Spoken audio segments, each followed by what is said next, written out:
Good morning, all of those of you out there who are joining us today. I'm Nancy Anderson, and on behalf of Rob Crauderueff and myself, we'd like to welcome you to Rolling Up Our Sleeves, which is the second panel in a series on community solar.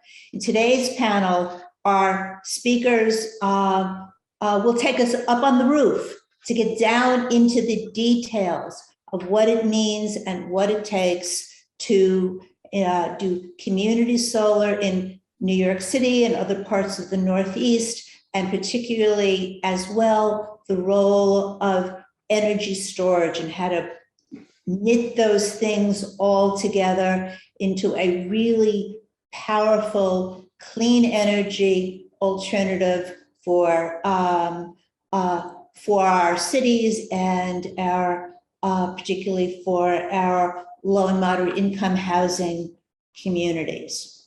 Just one moment of background on some facts about solar power in New York City. New York City has a goal of installing 1,000 megawatts of solar power by 2030. So that's another 8 years. As of early 2022, there are 298 megawatts of installed solar power. So I'd like to think that we'd like to see that number bigger, but that we really can get to the 1,000 megawatt goal by 2030. In addition, New York City has a goal of installing 500 megawatts of energy storage by 2025. Last but not least, of solar facts, community solar installations in New York City have gone up 100% since 2018, and I find that to be so exciting. And today, our speakers who are really at the leading edge of doing this will explain how it is happening, how to get to the next 100%, and opportunities and the challenges. Now I'd like to turn things over to Rob Crauderueff, my co-conspirator in these panels. Rob is the founder and CEO of Crauderueff Associates, community solar and battery storage leader with a particular commitment to working with and providing clean energy and a livable environment in low-income communities in the Northeast. Rob, it's all yours. Nancy, we have a very exciting panel today. And first, isn't it a beautiful day for solar? The weather's conspired with us. One of the main drivers of today's panel is that we know that without proper planning, our city's most vulnerable communities will suffer, especially from extreme weather events. In New York City, this typically means flooding and high winds such as Superstorm Sandy or extreme heat. It's also well documented that energy costs disproportionately impact low-income households. Con Ed is proposing electric rate increases of over 11% next year and substantial increases over the following several years, larger than they've been in probably several decades. So in this context and backdrop, then it's important to think about very strategically how climate resilient technologies such as solar, electric, and battery storage systems can be implemented to benefit low-income communities. There are also some important state-level policy drivers. The 2019 New York State Climate Leadership and Community Protection Act sets the goal of 40% and a requirement of 30% of all clean energy investments that they must benefit disadvantaged communities. And in April of this year, the New York State Public Service Commission released a $1 billion+ order that is to help the state achieve a 10 gigawatt goal of solar by 2030, which is an increase from a 6 gigawatt baseline that's already built and in pipeline. In this case, New York City promises to hold a central role with more than $400 million of incentives dedicated to solar projects in Con Edison through this recent order by the Public Service Commission. And while subscriptions to off-site community solar projects will hold an important role, so will the thousands of smaller distributed solar projects on properties such as affordable housing and community facilities. While community solar, as well as solar connected directly to a building's electric load, there are well-established practices in New York City. Battery storage remains a more emerging opportunity here. Todd will tell us why there are some opportunities to learn from other places. And a quick background about battery storage. Battery storage has two different uses. One is as energy arbitrage, essentially storing the energy when it's least valuable and then selling it to the electric grid. This does have some grid resiliency benefits. However, it doesn't create resiliency in the sense that there's backup power for the building when it's needed the most by its members or members of the community. So that latter use, which is really not common practice here in the city, is really where we're wanting to focus this discussion. So at that, I'd like to hand the baton over to Elizabeth and Nancy. Would you also like to provide some a quick bio on the remaining speakers and panelists before we jump in? Yeah, I thought we were going to post it on the. Got it. Yeah, so just because our time is so compressed, we have speaker bios that will be posted momentarily. So we don't want any of our speakers or moderators to be anything other than fully described and renowned. And Elizabeth, take it away. Taking it. So hi everyone. Just for context about this panel. So I work at Enterprise Community Partners. We're an affordable housing intermediary. I'm really excited about this panel because, like the rest of you, I'm going to be learning from our panelists about how to actually ensure that all the incredible advances in solar technology can actually work on the ground in New York in a scaled and cost-effective manner. I'm going to be asking our panelists a number of questions based on their respective experience. We're hoping this panel is going to be interactive, so please type the questions you have in the Q&A as you think of them, and we will get to them before the end of the hour. And we're all going to talk like Crazy Eddie, okay? Just to get all of this done. So my first set of questions are to Jamin. First of all, let's start with how can property owners and property managers help to increase community solar deployment, specifically to benefit low and moderate income residents and multifamily affordable housing owners? Thanks, Elizabeth, and thanks, Nancy and Rob, for putting this together. My name is Jamin Bennett. I work at Sunkeeper Solar. We're a New York City-based developer and EPC. We've been heavily involved in the community solar market in New York City on the market rate and affordable side. And most of our clients, which are either financiers, long-term owners of storage, or property owners, really the decision for them comes down to economics. So in the past in New York City, we've had the community credit, which has been a huge driver for community solar. And so that was an additional adder that you got on per kilowatt hour production over the 25 years that your system produced.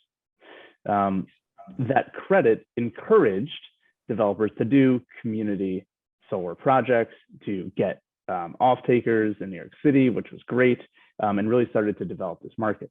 That community credit program, though, which is no longer around, has been replaced with an upfront incentive, and then also something called the ISCA, Inclusive Community Solar Adder, CSA, and what that has started to do is promote a conversation with my clients and a lot of the long-term owners that we work with to say, should we focus and should we target LMI communities as our off-takers.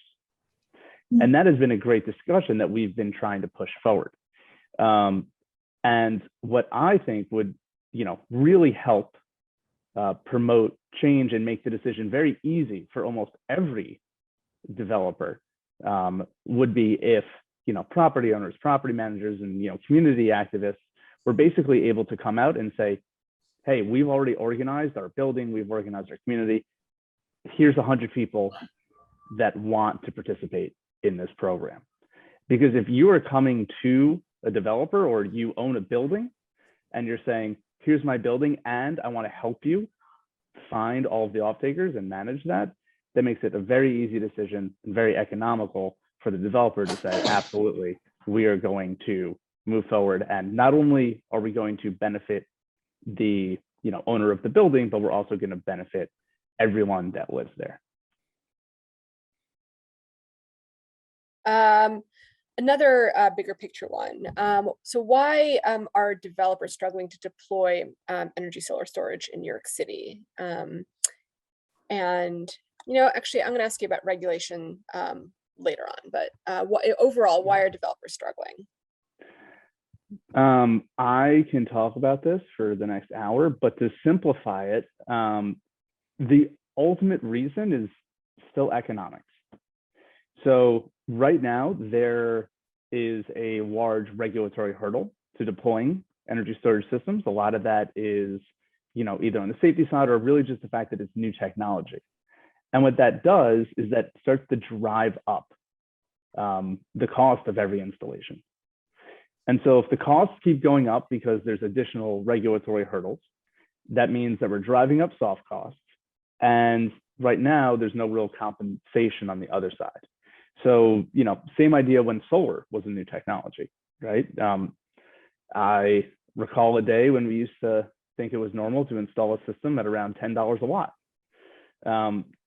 Well, a lot of that was soft cost, and a lot of it was because it was new technology. And the way that we, combated that was with incentives, and incentives that were going to be around for a long time. Right now in New York City, there are no energy storage incentives. There is nothing to counteract the fact that we have all these high soft costs driving up the installation of smaller scale energy storage systems. And because of that, it has been, a struggle to really, from my perspective, get, pipelines of energy storage systems, despite the fact that many property owners, and, I'm excited to hear David and Todd talk about this, but I have lots of clients who are very interested in it. And they're willing to put it in, they're willing to look into resiliency as, an additional benefit. They're willing to sacrifice some on payback and economics, but it still has to be within the realm of what's reasonable. So I have a comment and a question for you. Great. And I'm Todd Alinsky-Paul. I'm with Clean Energy Group and Clean Energy States Alliance in Vermont.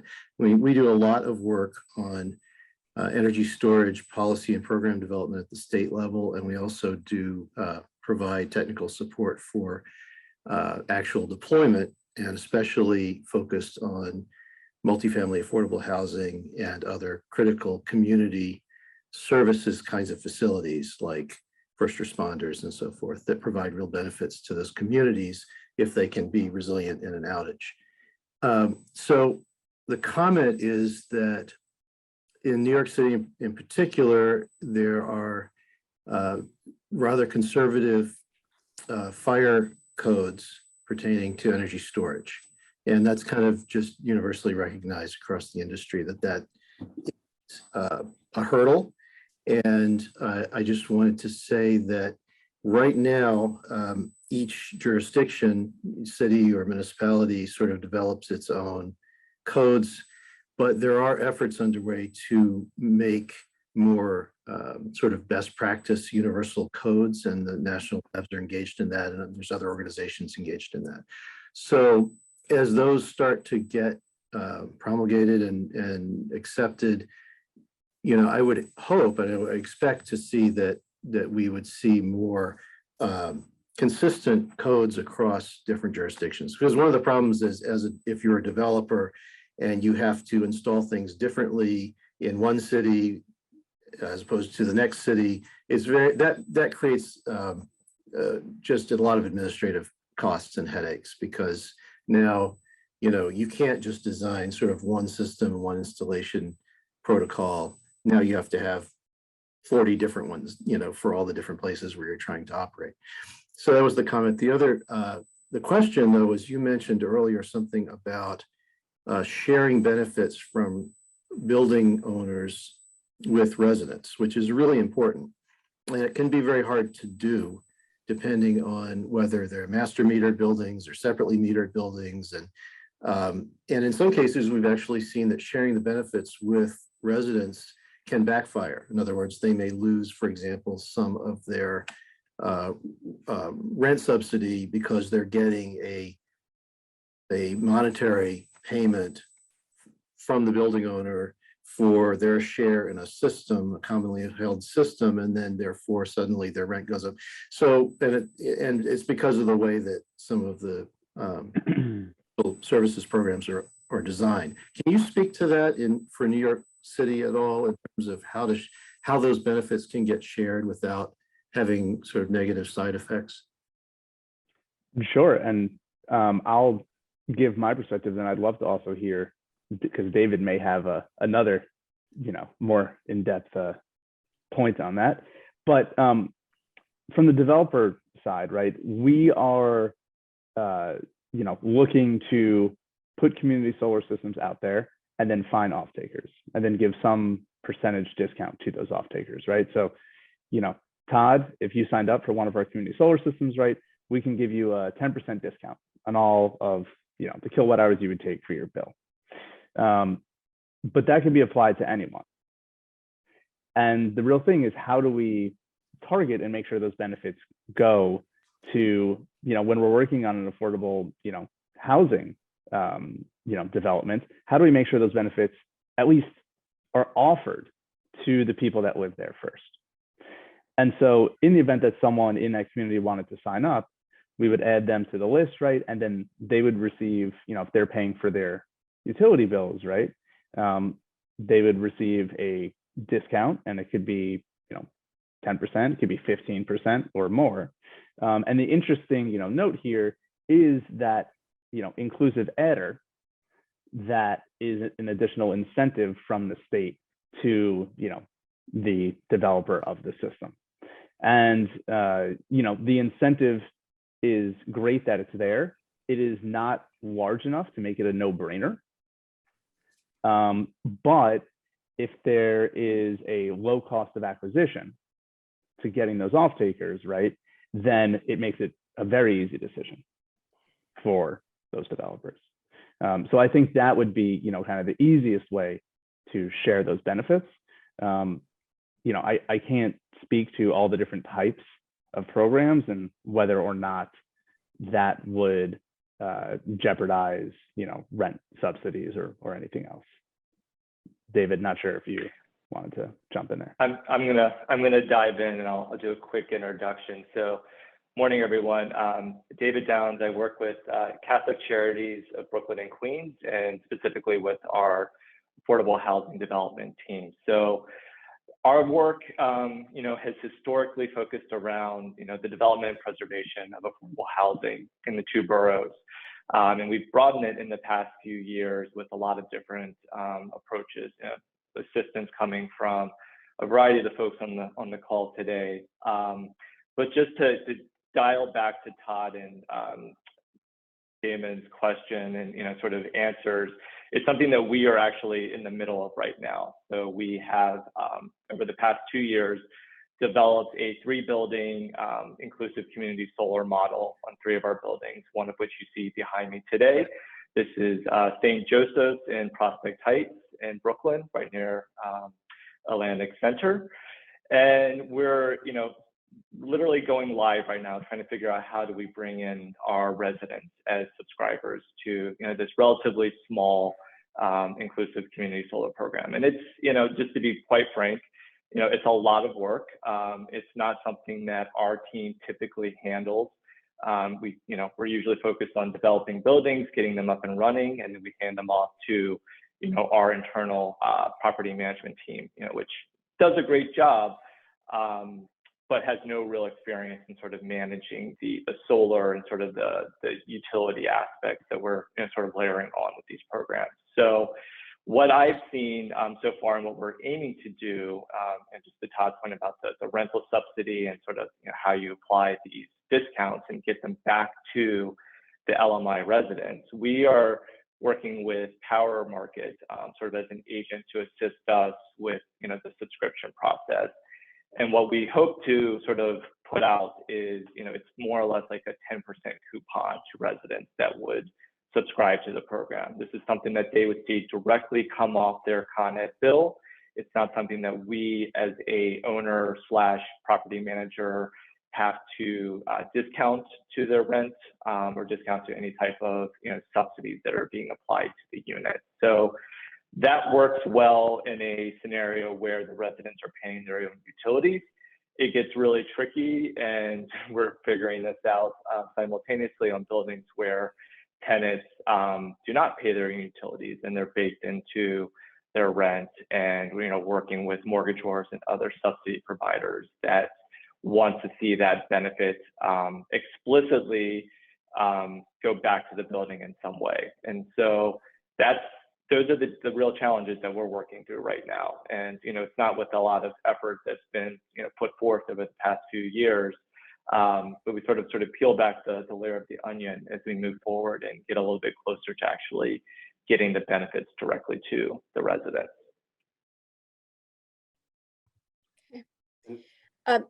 Go ahead, Rob. Sure, and I'd love to add on this since we're active. I promised that I would not jump in, but we are active in the space. I think we have some value on this, so I'll break the window, then apologize. So we're very involved in subscriber acquisition, especially focused on LMI communities across New York State as well as New Jersey, and there are various rules and that need to be kind of understood. There are projects that are subsidized by HUD, and their rent is pegged to 30% of their income in many instances, and in which case a community solar subscription really wouldn't provide economic benefit to them, or perhaps to the common areas of those properties as well. There's budget billing, especially in upstate New York. That's a quite common practice, flattening out the electric bill month after month. Well, that's not compatible with the community solar subscription. So there may be a choice of one versus the other. So on the implementation side, there are some rules that need to be understood, and I think those are starting to be understood by the industry. But then also but there's incredible opportunity on the flip side. Then on the developer side, then in New York City, to give a context, there's 150 megawatts, so about 30,000 subscribers that can be incentivized through the latest tranche of incentives, which is approximately $45 million through the state. So this is a major policy opportunity, but developers need certainty, right? It's a program that incentives are laid out over 3 years, and how can developers feel comfortable owning and operating a system when they're going to finance a project off of an incentive where they're going to need certainty that they can both sign up and maintain those subscribers. So the economic benefit is real. There's a major policy push, but it's a new aspect of the industry that I think a lot of folks are presently figuring out. So I'm gonna sort of jump back to there's sort of what broader changes we can be advocating for, and then how to work within the current system, right? And so going back to David, you guys set up a revolving loan fund to support solar development. Can you talk about that and describe the balance between financial return, mission alignment, regulatory compliance as is, and then again, we can sort of talk about more broad changes after that. Yeah, great question, Elizabeth. And full disclosure here, we did work with Enterprise Community Partners to support sort of our initial, we'll call it foundation building on our Laudato Si solar pilot. So this is really in response to Pope Francis' encyclical focused on environmental sustainability. And there's many different ways that is practiced and encouraged across the globe. We took it to be quite literal in terms of the sustainability, as it relates to producing renewable energy with our existing resources. So going back a few steps, we had sort of, the legwork to build a 4-building approach. We've done 3 of the buildings. One is marred in some of that regulatory review that Rob referenced earlier. And when we took it to our board and our internal leadership, it really became this question of, what's the return on investment, which, we were able to dial into very quickly with our consulting solar team, versus the mission alignment. How does this impact? How does this benefit? We'll start with our buildings and then our residents. And, I'd say it was a tricky conversation. It went back and forth. What we ultimately landed on was going with a mission approach. Again, our final products are, going to produce some type of, substantial financial, benefit to the buildings and our residents. But the sort of mission of the sustainability of the solar work, again, no one at this point in New York City is saying that you have to do this, but this is something that we took on and wanted to tackle. And then the third part of the question was, just the regulatory side. I think what we tried to lay out in the conversation and our understanding internally was things are going to change. I mean, the framing of this conversation today is about where, New York as a city and the state is headed and what we need to do to produce renewable energy. There's been a lot of exemptions in New York when it comes to affordable housing. You don't necessarily have to do some of these interventions, but we thought, we sort of took on the mission piece to say that this is important to the long-term preservation and financial viability of our portfolio.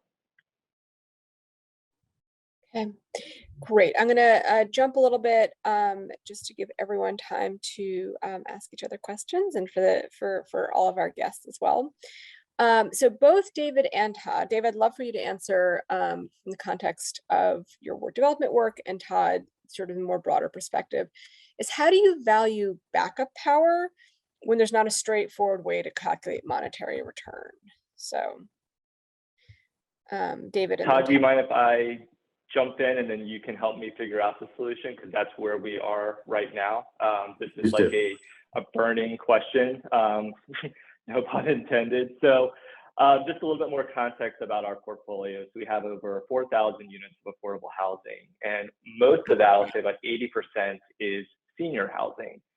So right off the bat, we know we have sort of a very vulnerable population that we're working with, and we've seen that need expressed in a variety of different ways. Post Hurricane Sandy in New York, obviously that was a big reflection point across the city, where we started to think about what are the long-term impacts of, loss of electricity, loss of other, sort of vital services in senior populations. And I think that was a point at which our agency as a whole, we tackle this from not only a housing perspective, but also from a social service, as well as, sort of our holistic mission to, provide for the neediest across the boroughs. So we have, we've taken it very, in a couple of different directions. And, we started with a report, working with the state, focused on how do you couple solar with backup storage, as well as some type of improvements to the existing boiler systems. And we started that report, and then basically the state hit a point where they were like, oh, no, wait, back up, we're going full steam ahead on electricity. So we're gonna back out the changes to your existing boiler, your existing carbon producing systems, and focus entirely on the solar and the electricity and the backup storage. So we're, I'd say, right back at that point now where we need to have financially viable solutions that can address our senior population's needs. So relatively, mid-rise buildings are most of our portfolio. We need to have some type of service for our elevators, in addition to any, emergency lighting. We'd ideally like to have a community space, where we can have plugs and a refrigerator to store medicine and, anything that our residents might specifically need. So I'm going to kick that ask off to Todd because we've not figured this out yet. Well, let me first start by saying that Clean Energy Group started something called a Resilient Power Project right after Superstorm Sandy. And I think Sandy was kind of a wake-up call for a lot of folks in the Northeast, because it knocked out power, not just for a day or two, but for weeks in some areas. And we had people calling us. We were getting calls, for example, from NYSERDA, the New York State Energy Research and R&D Authority. And they were saying, hey, we're getting calls from solar customers, and we've incentivized all these solar panels all over the place, asking us why they don't get power from their solar panels now that the grid is down. People just had no idea. And I think there's a sort of a basic misconception that still persists. Solar is fantastic, but it will not operate by itself when the grid goes down, and it's not intended to.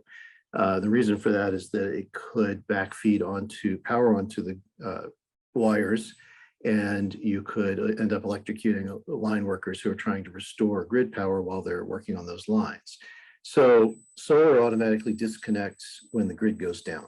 The way that you can get backup power out of your solar is to add a battery and to add islanding switches that essentially create a little mini microgrid of your home or business with your battery and your solar when the grid is down.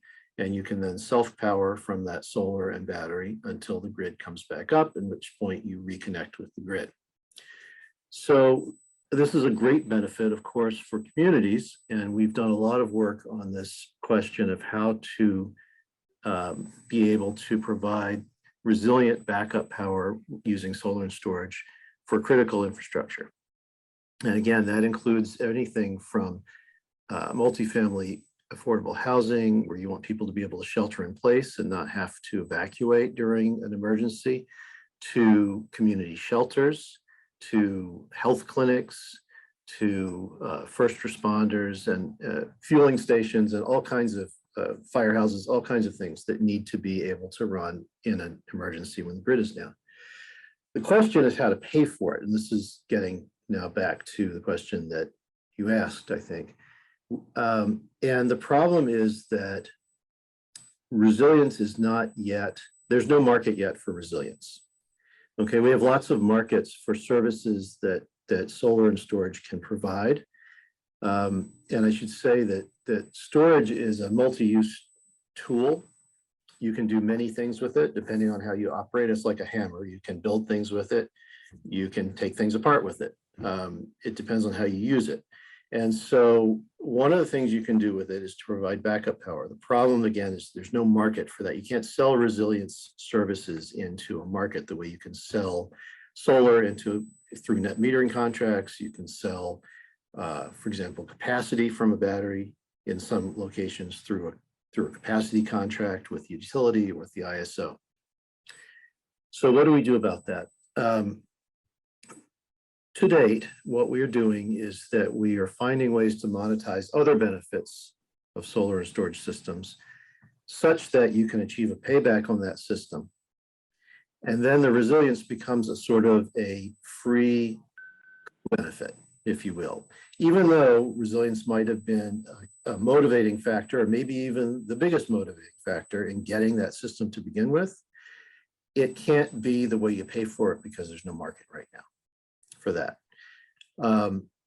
Now, the other issue here is, aside from, and by the way, you can achieve a payback with just by monetizing other benefits. So you can do things like, if you're a commercial facility, you can do demand charge management. You can use storage to reduce your demand charges. That alone can pay for your system. In some areas, you can have a contract with your utility to provide peaking services. So they pay the customer instead of paying a fossil fuel peaker plant. That can be very lucrative. You can provide things like frequency regulation in some areas. So there's all kinds of things you can do, and you can pay that system off and still get your resiliency benefit.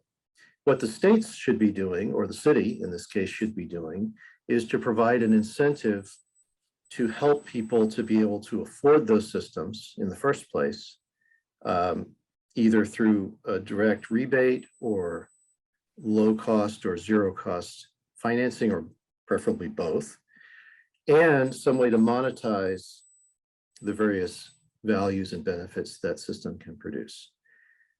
Now, then the other issue with resilience is, aside from what I just talked about, is that when cities and states put together these kinds of incentive programs, they have to do a cost benefit test.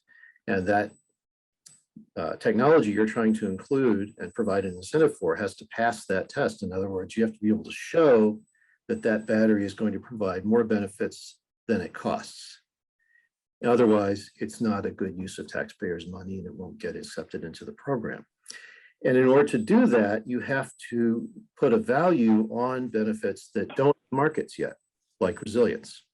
So if everyone acknowledges resilience as a benefit, everyone acknowledges that it's valuable. Just because there's no market doesn't mean we can't put a value on it. And if you don't put a value on it, it won't pass the test. So one of the things that we've been doing with states across the Northeast is showing them how to do cost benefit analysis for energy storage that values the benefits for which there are not yet markets in place. Because that just because there's no market doesn't mean that it's not a benefit, doesn't mean it's not providing a societal benefit to that community or to that state. So we have to do two things, right? We have to figure out how to get people paid for these benefits, and we also have to figure out how to value them when we're doing these cost benefit analyses so that they can get into the program in the first place, so you can put incentives in place. Great, thank you, Todd. I want to actually put, so now that you've broadened this to what we should be doing on a more systematic level, I would also love insight from Jamin and David on what we could be doing in New York City to broadly speed up the process of community solar and energy storage installations and to make them cost effective for property owners and helpful to tenants. So either David or Jamin, jump in, please.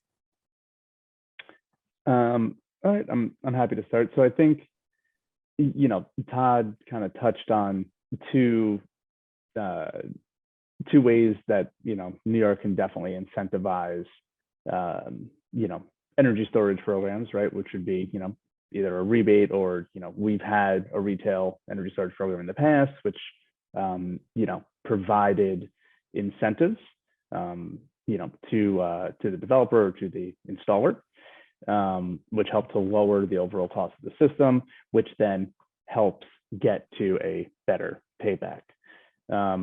You know, from the way that I'm looking at energy storage in New York City, you know, really what we need to do is have a program that's going to be around for a longer period of time, which allows then developers and property owners to really sink their teeth into the concept of it. And especially on these programs that, you know, and projects that take so long to develop. You know, we talked about, you know, some of the regulatory hurdles, but on the energy storage side, getting through some of these regulatory hurdles can easily take up to a year, depending on how complicated the project might be. If your incentive program is going to disappear in that year, that doesn't give a lot of confidence to the developer or to the owner, right, that they should really invest their time and effort into it. You know, also, because buildings are such a big part of New York City and what we have here, that is kind of where I would see the largest possibility for energy storage deployment. So, you know, to date, I think we've done a decent job of incentivizing larger, you know, multiple megawatt type systems that can be developed on vacant lots, but that's not the long-term, you know, play for New York City. You know, if we want to deploy energy storage long-term at scale, it's going to be in New York's building stock. So I really think if we're going to start anywhere to help with energy storage deployment, that's where we should look. David? I'll just jump in just to add. I mean, I think we touched on some of this, but just to give a little more teeth to the conversation about the regulatory side, because to Jamin's point, that is a major barrier for a developer like our organization, for example. It would take a lot of I want to say faith, but take a lot of faith for us to sort of jump in with 2 feet at this point on a battery storage program, just knowing that it could jeopardize in a new construction project, for example, that's low-income housing tax credit backed. There's a lot of timelines, regulations around those requirements, and then adding in this very complicated unknown piece really puts a lot of uncertainty when investors are looking at that as a project component that's, again, not required. I think it's something that some developers are willing to go to bat for, but I think any type of thinking more broadly about technical assistance, if there was some sort of cross section of different city agencies that could help support this from the TOB side, buildings, housing, FDNY, so certainly having someone at the table from FDNY that can sort of address their concerns day one. I think that would go a long way just to sort of help the not-for-profit side and probably for-profit side better understand what they are engaging in and signing up for. Yeah, and if I can add to this, then I think the state, Todd, I think it's really interesting what you said around the creation of markets where there is no sort of intrinsic value that's been quantified, right? And I'm looking here, like the New York State Climate Leadership Community Protection Act, has created a market for social equity. And in the latest order, I just pulled it up, for solar, $400 million is dedicated for the solar energy equity framework. That was zero before, right? So, so that's an example of a sort of the creation of an equity market, social equity market. Todd, have you seen like places very specifically, such as in Connecticut, where there has been a market created? Like, what do the paybacks look like? What kind of incentives have been created? Is there something we can sink our teeth into here in New York that's been done somewhere else? Yeah, absolutely.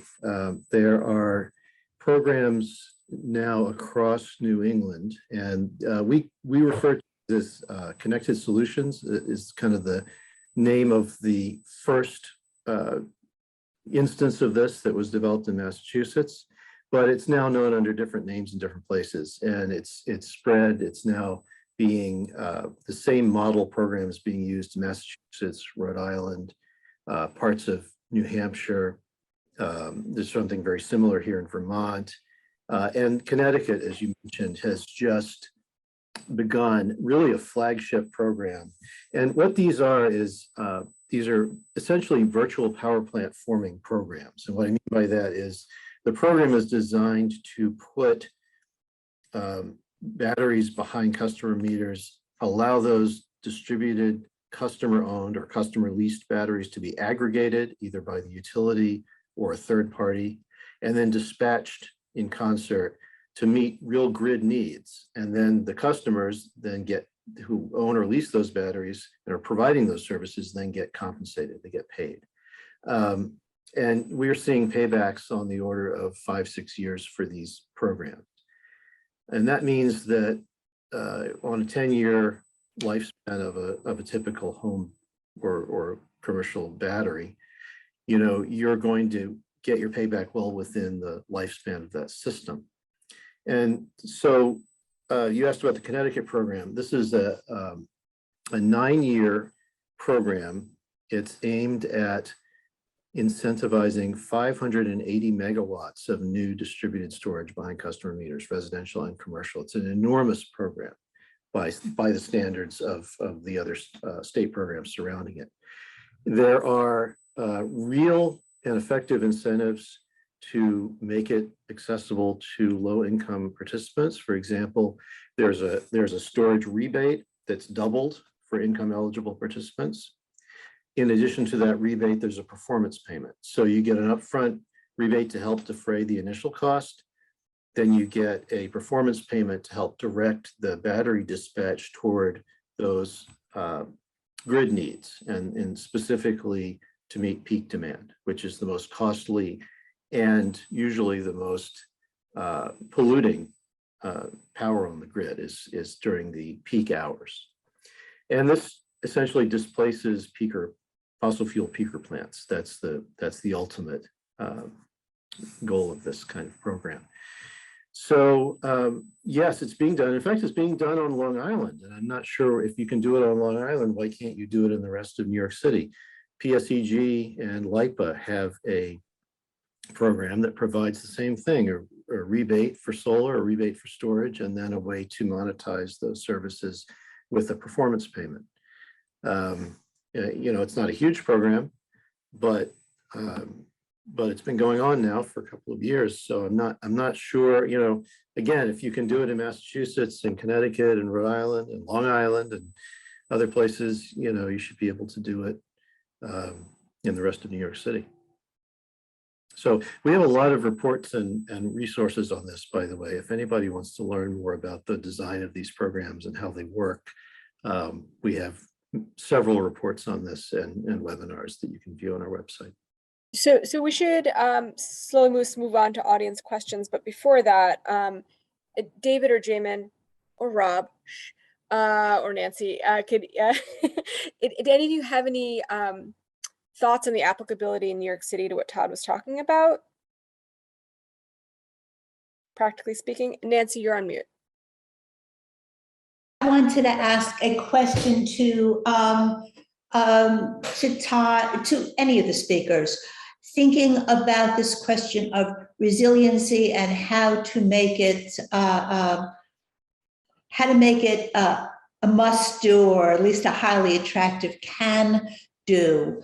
Are there government regulators like the New York State Public Service Commission, or at the New York City level, the City Planning Department or Department of Buildings, or at the private level, insurers who might be, or banks who finance projects, who might be particularly interested in and have the attention span to be able to drive resiliency and energy storage to a greater scale? And my question in part was prompted by David's description of Catholic Charities housing, and a very large percentage of housing for seniors, and thinking about the health and safety and security consequences in senior housing if energy is lost and there's no backup system, and how to put a social requirement or a social price on securing the health and safety of building occupants. Who's gonna be a first mover there? Nancy, I'll just jump in real quick, and then I want to hear from the others panelists. But I know, and I'm not certain of all the details, but I do understand for some New York City new construction projects that are subsidized with funds from HPD or the Housing Preservation Development Department, that they are starting to make some type of requirements for generator or backup, redundant systems. Now, those aren't necessarily tied to specifically what we're talking about here, but then we have this sort of overlaying piece from the state where, we're getting the advice to go all electric, as much as possible. So that's something that we're trying to dig into right now. It's a little bit different because that would be in a net metering capacity, not necessarily in a community solar setup for us on those buildings. But not to say that I think the wheels are starting to move slowly there, and some of the others on the call might have more insight on those pieces. Thanks, David. Yeah, definitely. One way to ensure deployment at scale would be to require energy storage or backup power. We in New York City, there are requirements based on certain types of buildings and building heights. To date, most buildings do go with a backup generator. So that would be one way. If that changes and you're no longer able to get, let's say, natural gas, or you don't have room for a diesel tank. Another potential that, and I am not in the insurance industry, but when I think about what benefit we're providing, if there is a backup power system somewhere and that allows your sewer ejector pump to run, that makes sure that you have lighting, that people don't get injured on your property, like a natural place where I think there would be a monetary benefit would maybe be a reduction in your insurance premium. And I haven't seen that come up anywhere, but potentially that could be a long-term solution. And if there are true reductions in premiums, that could be another part of the value stream that could be pretty significant. Yeah, I think you're absolutely right on that, Jamin. I've been saying for years that I think that the insurance industry will eventually put a price on resilient backup power. I don't know, what's taking them so long, but I think it'll happen. And eventually you won't be able to, you'll need it, just like you need sprinkler systems and exit lighting and so forth, all this stuff. But in the meantime, the most obvious thing to do, as you pointed out, is to either require it or incentivize it. You can look at a program like the Smart Solar Incentive in Massachusetts, where it's a solar incentive and then there are stackable adders. One of the stackable adders is for adding a battery and making the system able to island and be resilient in an outage. So you get a little extra incentive for doing that. And there are other stackable adders. If you have a rooftop solar system, there's an adder. If it's a low-income facility, it's an adder. If it's on a brownfield, it's an adder, et cetera, et cetera. And you stack these adders up in order to get your best incentive. And that's kind of a basic mechanism that I think is useful across lots of different programs.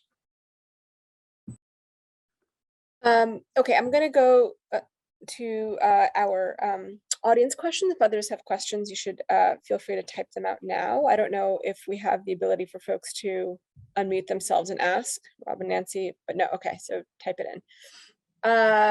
Okay, so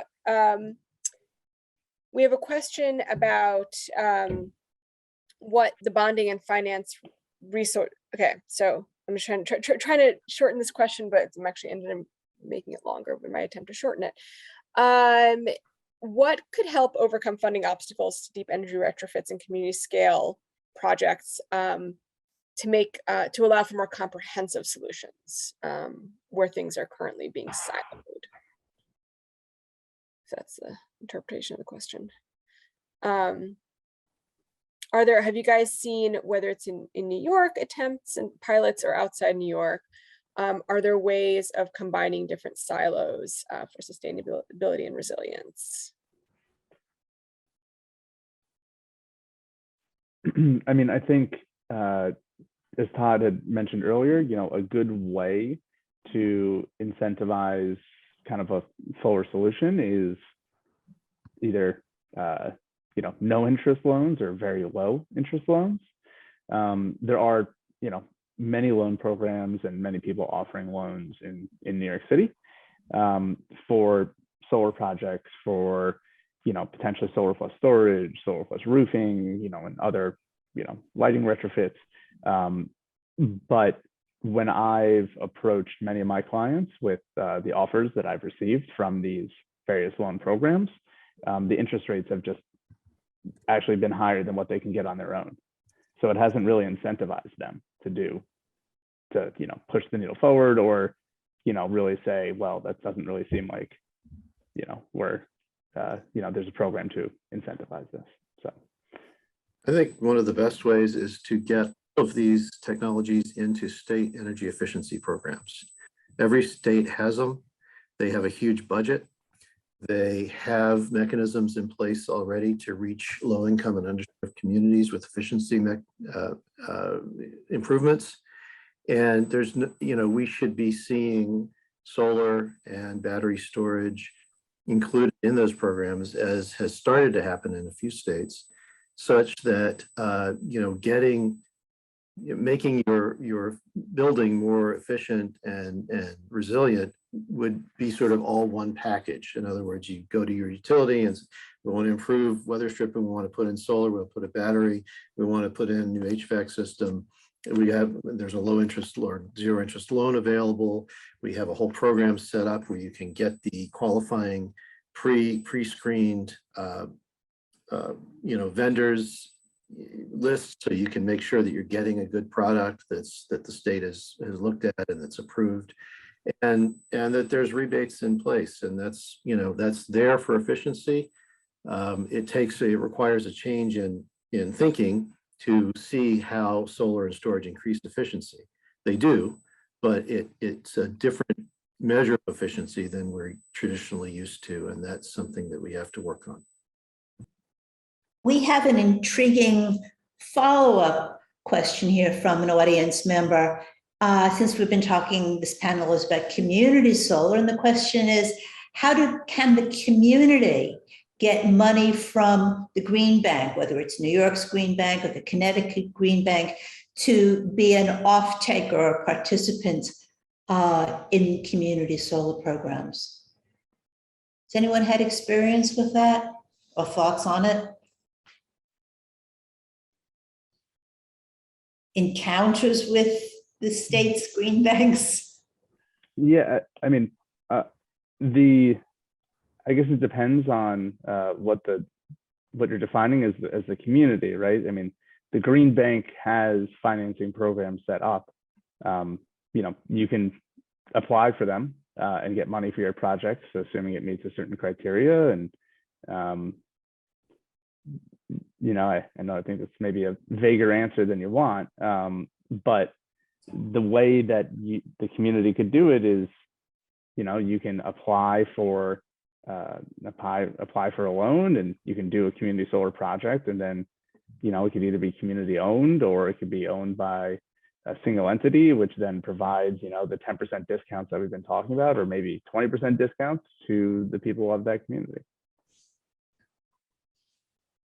And I think we had another broader question, which was, what are the incentives overall for this work? And I don't know if we can end on a positive note about the incentives that do exist in New York for any of the work, and you guys just throw stuff out there about what you guys have been using and looking at. Maybe David and Jamin, since you guys work primarily in New York, what incentives have you been looking at? I think the base one that everyone here knows about, but just as a good reminder, is any different shops within NYSERDA that are supporting community solar work. Obviously, NYSERDA supports solar at a variety of different scales across the state and the city, and that's where we have the most experience. We've tried to couple in some of the other products discussed here, including Green Bank. Some of the things that we're looking at prospectively right now are thinking about larger ESG investments, where we'd have to really put together a much sort of robust, larger program in order to really get an investor's attention, for that type of product. So it's a much different scale than what we've been operating at, and it's a lot more, I'll say, daunting, but it's something that we're definitely excited to explore at this point. Now, let Todd or Jamin jump in if they have any other sources.